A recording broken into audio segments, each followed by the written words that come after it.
Ito na yung aking luto na, yung aking gulay mga kaibigan. Ayan. Tara, naglabo na yung aking ano. Ito.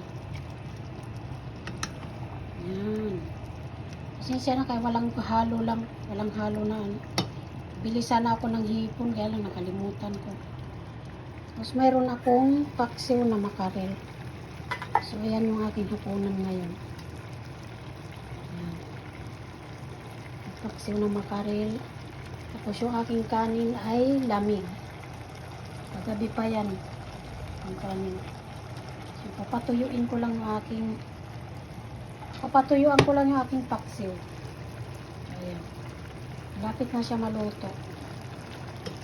Medyo na ano na yung aking gulay. Medyo na lata. Lagyan ko sana yan ng ano ba? Ng hipon. Kaya lang nakalimutan ko bumili. Ayan. Okay lang. Listen. Pangit ng gata niya. Gata na nabili ko. Hindi siya as in ano. Parang hindi masyadong maganda. So, ayan mga kaibigan. Thank you for watching. Thank you sa aking mga subscribers, sa aking mga viewers. Please subscribe sa aking channel. Bye-bye.